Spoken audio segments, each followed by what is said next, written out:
Hi all, welcome to the new session. In our previous sessions, we have learned moment of inertia, parallel axis theorem, perpendicular axis theorem. So, I told you in the previous session that we have learned these theorems just to calculate the moment of inertia of different shapes or of bodies having different shapes. In this session, we are just learning how to find the moment of inertia of different shape like rod, disc, etc.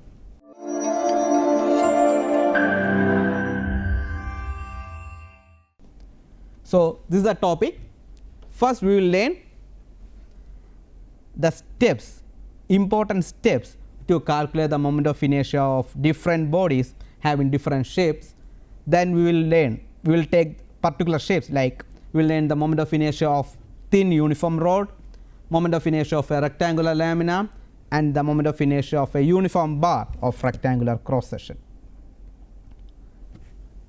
First, we are just discussing the important steps. You need to follow these steps to calculate the moment of inertia of any shapes.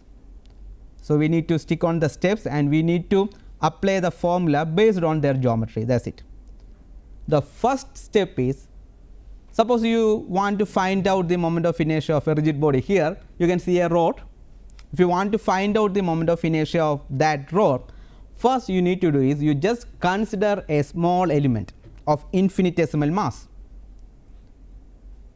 about the same axis, then find out the moment of inertia of that small element about the axis.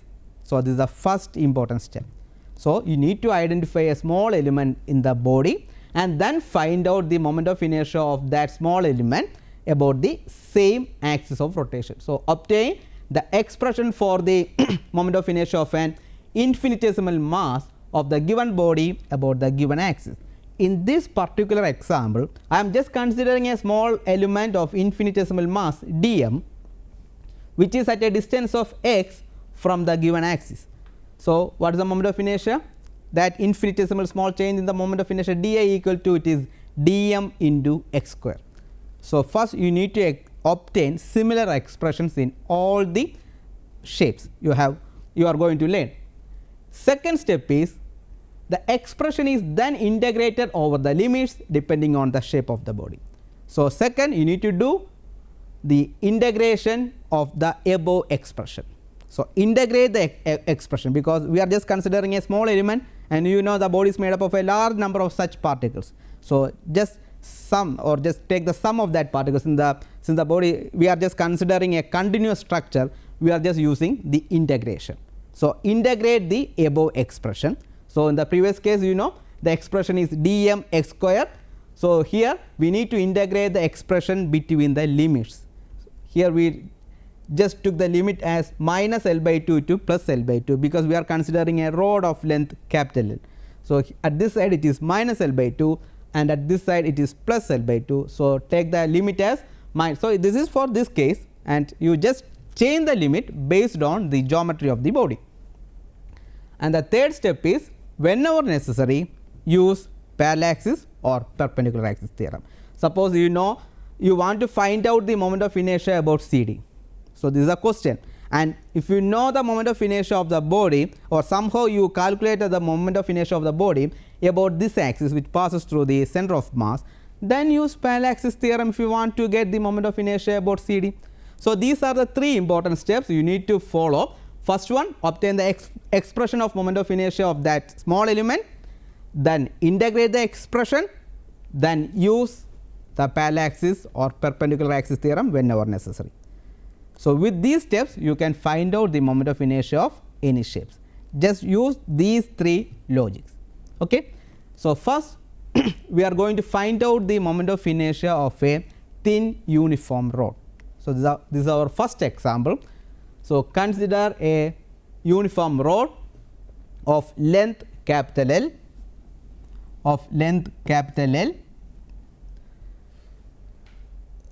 and the mass is capital M. So, the mass is capital M.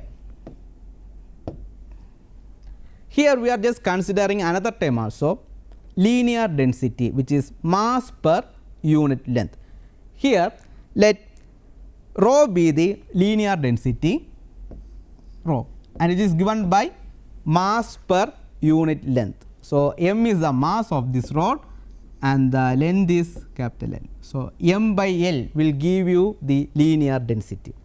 So, in this case we are considering a rod of length capital L, mass capital M, and a linear density rho. So, with this we are just going to find out what is the moment of inertia of this rod about an axis passing through the center of mass. So, this is our task.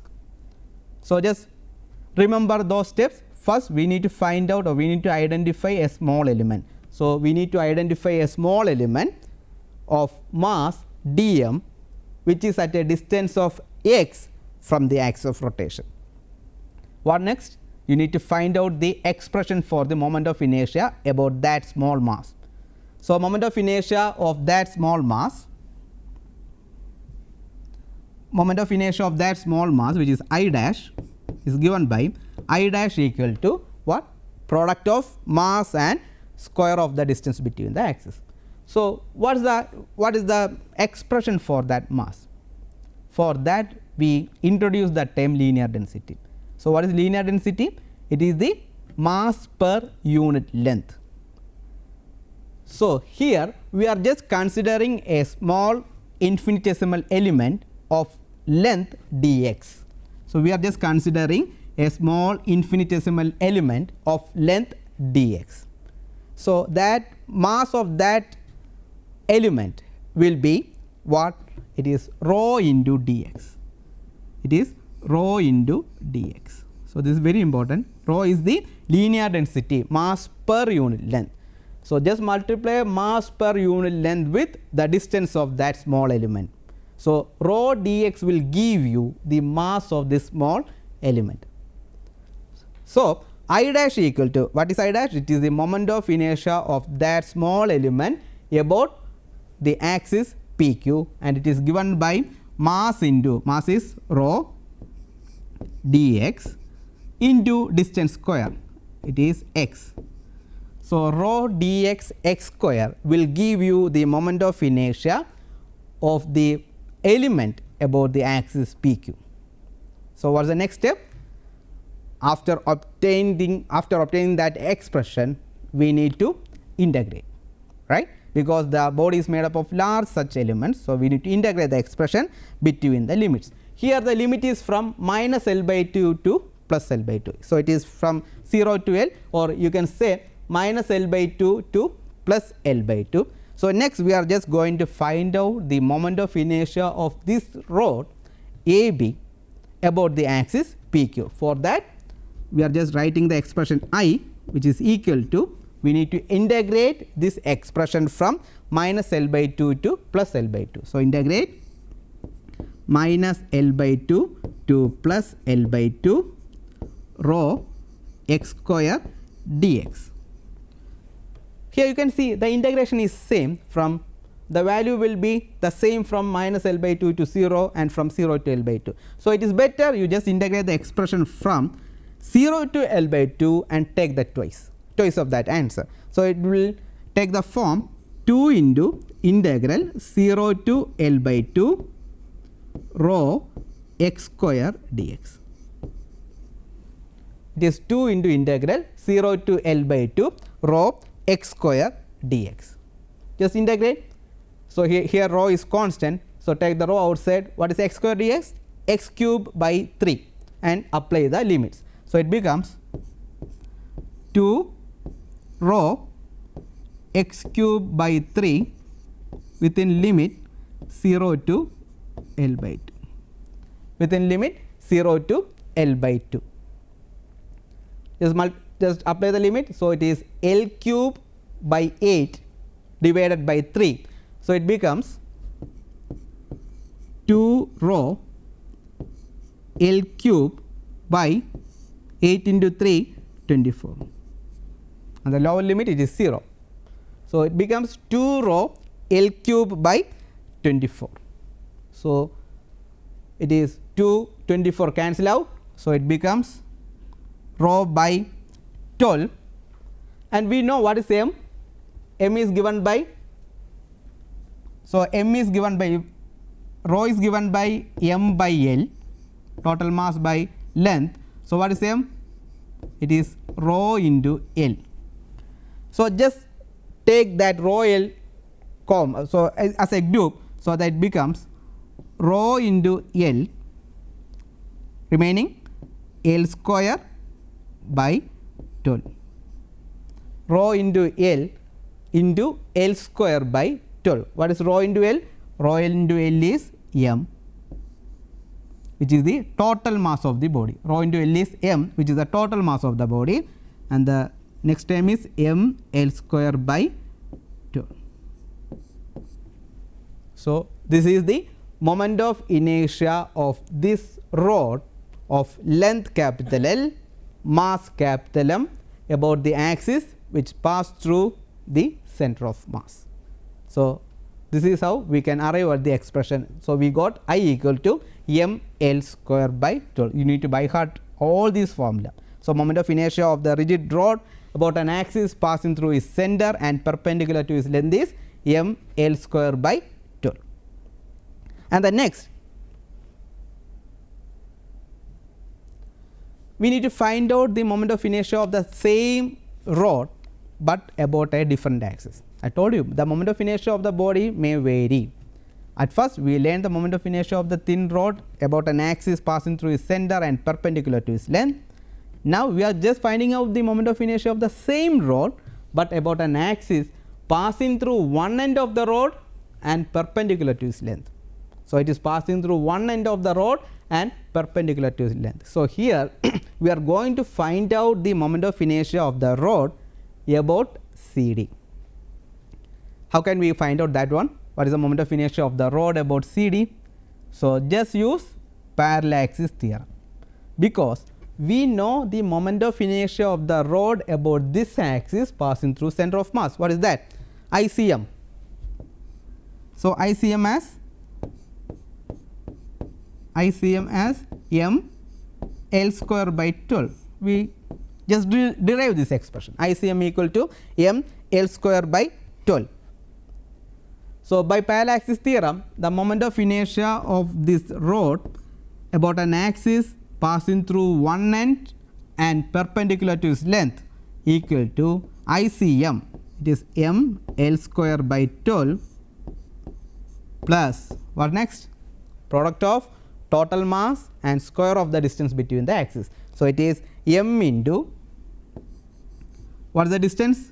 So the distance between these two parallel axes is L by 2. So m into L by 2 the whole square, m into L by 2 the whole square. So it becomes m L square by 12 plus m L square by 4. Take the LCM 12 and 4. So it is what? You will get m L square by 3.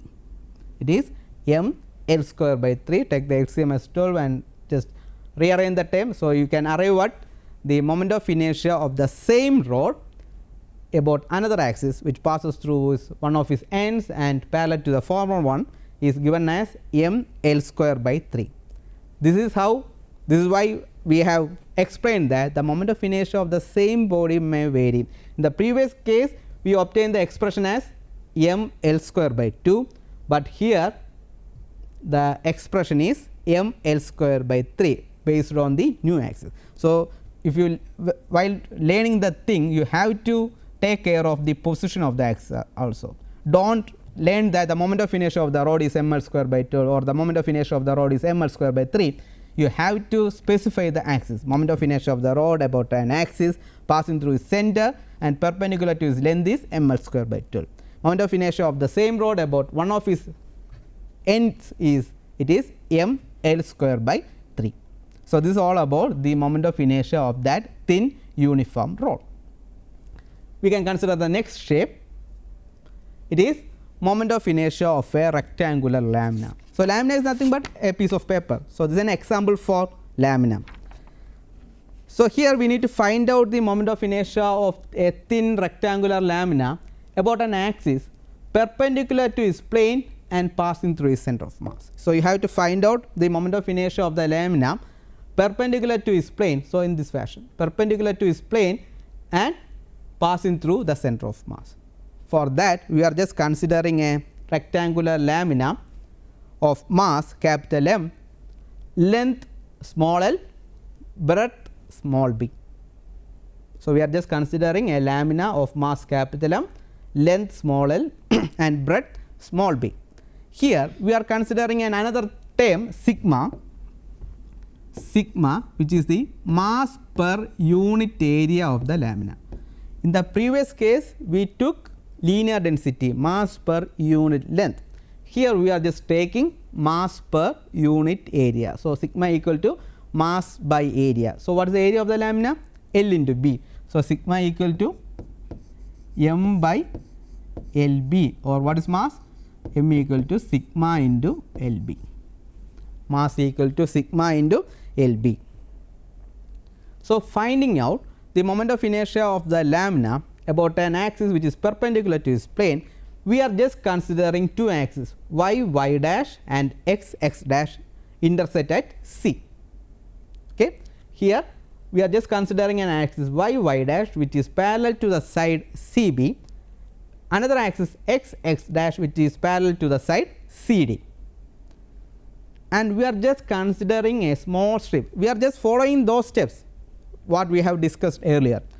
We need to find out a small strip. Okay. Here you can see a small strip of thickness dx which is at a distance of x from y dash. Okay. We are just considering a small strip of thickness dx which is at a distance of x from y dash. We are just going to find out the moment of inertia of this small strip about y dash, then we will find out the moment of inertia of the whole lamina about y dash. Okay, this is our task. So, first we need to find out the moment of inertia of the small strip about y dash. What will be the moment of inertia of this small strip about y dash? For that, we need to first identify what is the mass of the strip. What is the mass of the strip? It is given by, mass of the strip is given by what? We know sigma is the mass per unit area. Okay. What is the area of the strip? Area of the strip is B into dx. So, this is in the rectangular shape. So, the area of this strip is given by B into dx. So, the mass of the strip is given by B dx, which is the area into sigma. So, mass of the strip is given by B dx sigma. So, the moment of inertia of the strip,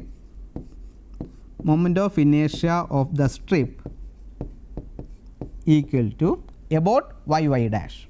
Moment of inertia of the strip about y dash equal to what? Mass into square of the distance. Mass into square of the distance. So, mass is m sigma dx into distance is x. So, the square of the distance m sigma dx x square.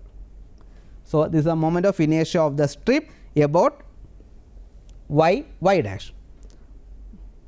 So, next we are just going to find out the moment of inertia of the whole lamina about y dash. For that, we need to integrate this expression from what?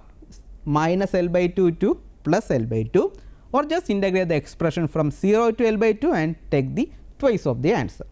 So, we are just going to find out moment of inertia of the lamina. Let it be I y dash, moment of inertia of the lamina about y dash. It is given by, we need to integrate the expression from 0 to L by 2, take that twice, 2 into integral 0 to L by 2 b sigma x square dx, b sigma x square dx. So, here you can take 2 b sigma outside, integral x square dx, it is x cube by 2, x cube by 3 and apply the limits.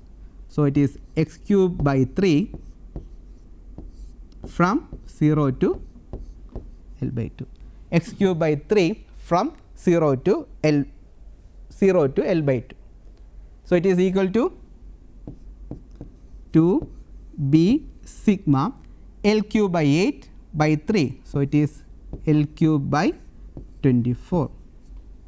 2 12 will cancel out, and also here also we have the mass.